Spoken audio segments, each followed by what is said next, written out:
Brother Dave, deep in the desert, found time to send me an article from Forbes that was written, Sunday? I don't know how he does it. Thank you, Brother Dave.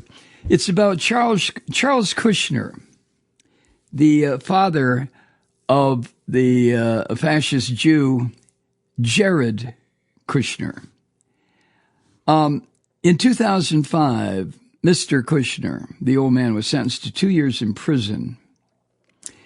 And I mentioned this over the weekend podcast too, but I told my weekend folks I was going to bring it up again Monday. But Papa Kushner was sentenced to 2 years in prison after pleading guilty to 16 federal counts of filing false tax returns.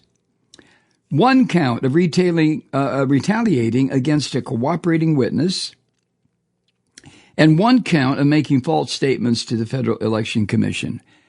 Now, that's a pretty rounded out series of convictions for this son of a bitch, right? Now, the prosecutor at the time was former New Jersey Governor Chris Christie, who was a federal prosecutor. He was the lead prosecutor in the case against Kushner. And he said, Republican Governor Christie said that the real estate mogul, old Charles Kushner, had assisted in filing false tax returns claiming over $1 million in charitable donations as office expenses, causing between $200,000 and $325,000 in losses to the Internal Revenue. Now, Kushner pled guilty. And at his sentencing, or at the plea part of his conviction, he also admitted paying a prostitute $25,000 to lure Charles's brother-in-law to a New Jersey motel room and then filming them having sex, with the recording then being sent to the man's wife, who was Kushner's sister, to intimidate his brother-in-law as he cooperated with investigators. Really nice guy, this Kushner fuck, isn't he? But this is the kind of people that Trump loves, sucks around, promotes. He wants to be like them. He thinks it's wonderful. They sit around and tell stories about how they fucked over the system, how they fucked over women, how they stole, took, lied, cheated. These are the people around Trump. Back to old man Kushner. In an interview with public broadcasting in 2019, which the Trump devils want to completely defund now, Governor Christie said his case against Charles Kushner was, quote, one of the most loathsome, disgusting crimes that I prosecuted as a U.S. attorney for New Jersey. End quote. Chris Christie. Loathsome, disgusting. Well, this is just right up Trump's alley or his ass or something. This is the kind of people that Trump loves, right? Christie had blamed Jared Kushner. You know who Jared is, married to Trump's crazy-ass daughter, Ivanka. Christie blamed Jared for pushing him, Christie, out of Trump's inner circle after the 2016 election. And Christie suggested that the younger Kushner was, quote, still apparently seething over events that had occurred a decade ago, end quote. Now, you know what the events were? The conviction of his filthy fucking guilty father. This is the thing about these son of a bitches, whether it's this jack-off Patel, who is now going to head the FBI, or Hegseth, the rapist who is supposedly going to head the Defense Department, or Kennedy Jr., the molesting rapist who allegedly is going to head Health and Human Services, or the guy who was originally going to head the Justice Department, the child rapist, what's his name, from Florida? The one that looks like the youngest Munster.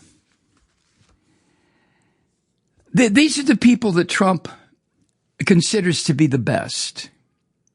These are the people that now are going to be running this country into the fucking sewer. You do understand this, don't you, Truth Seeker? That is, if Trump does make it to January 20th, no telling what could happen to him. He's a slob. He doesn't take care of himself. He's degenerate. There must be a guardian angel someplace, if you believe this shit, who's saying, maybe it might be time to harvest old Trump.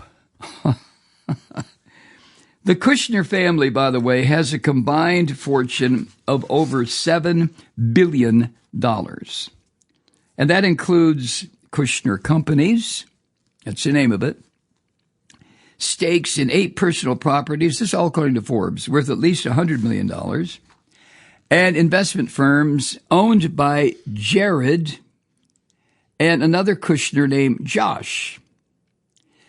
Kushner Companies has a market value of nearly $3 billion, according to Forbes' latest estimates. And Charles, the old man here, this dirty fucker, and his wife Cyril own about 20% of the firm. Josh Kushner was the founder of the venture capitalist firm Thrive Capital. He has an estimated net worth of $3.8 billion. Thrive Capital was an early investor in several startups, including Instagram, Spotify, OpenAI. Jared, Trump's son-in-law, this filthy little pig, also holds a 20% stake and owns a put-together, slapped-together bullshit company called Affinity Partners, which is a private equity firm backed by $2+ billion from Saudi Arabia's sovereign wealth fund. What a nest of fucking vipers these people are. Every single one of them. Now, the reason, of course, that I bring this up is, 2 reasons. First of all, what President Biden said on Sunday, which I'll share with you in a moment.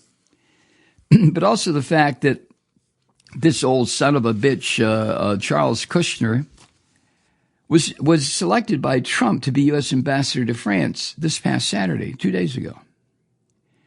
And the orange fuck referred to Kushner as, quote, a tremendous business leader, philanthropist, and deal maker, end quote. That's what Trump calls him. Well, of course. Kushner, the old guy, and Trump reportedly knew each other while navigating the real estate market. While they were ripping off people and conducting their racist fucking shit in the city of New York. And their children, Jared and Ivanka, got married in 2009. Charles, the old man, continued to support Trump from behind the scenes, reportedly donating $100,000 to a pro-Trump group in 2015, $1 million to a pro-Trump political action committee in 2023. Now, Jared, the tall, skinny bastard who operates with the murderous leader of Saudi Arabia, who likes to chop people up that piss him off, chop them up, kill them, and then chop them into chunks, and then dispose of the body someplace. I don't know, the Red Sea, someplace. Jared, Trump's son-in-law, and Ivanka's husband took over from his father as CEO of Kushner Companies, and later served as a senior advisor who could not pass a security background check. The FBI, all the intelligence agencies told the Trump administration, sorry, this guy is really fucking corrupt. We are not going to give you our okay that you can put him to work. And Trump bypassed it and just said, fuck you, I'm putting him to work. He's a bum suck fuck just like me. Whoa, come on, Malloy, take it easy. I'm sorry. So he served during the Orange Bastard's first administration as director of the Office of American Innovation. Right. And he said earlier this year, Jared did, Ivanka's husband, that he's not going to serve in the second Trump administration, but instead would focus on the fucking crimes that he is right in the middle of committing. How do I know they're crimes? Are you kidding me? Let me ask you, if you are funded by a murderer, who chops people up after they're killed, and they're killed because the murderer doesn't like what has been said about the murderer. And then you do business, you solicit this son of a bitch and say, look, give me $2 billion, okay? My father-in-law may be president again, and we will make absolutely good allies. The Saudi royal family and the Trump royal family. I mean, we're perfect, a perfect match. Something to that effect that Jared Kushner told the murderous pig, the filthy murderous pig that runs the Saudi Arabia family. Oh my God. Hi, Truth Seekers. Mike Malloy here. You know, the Progressive Voices Network brings you commercial-free commentary from today's leading progressive radio hosts and pundits, like me, Mike Malloy, 24 hours a day. I'm not your typical old guy from the 80s or the 90s talk radio host, and Progressive Voices is not your typical talk radio network. It's a listener-supported nonprofit with no corporate control whatsoever over our broadcast. So hosts like me, Mike Malloy, are free to rant and scream and carry on about whatever we like. We're often controversial, but we're never boring. Weeknights, 9 p.m. in the East, 6 p.m. in the West on the Progressive Voices Network. Always progressive, always on. I'm Mike Malloy. Keep it lit.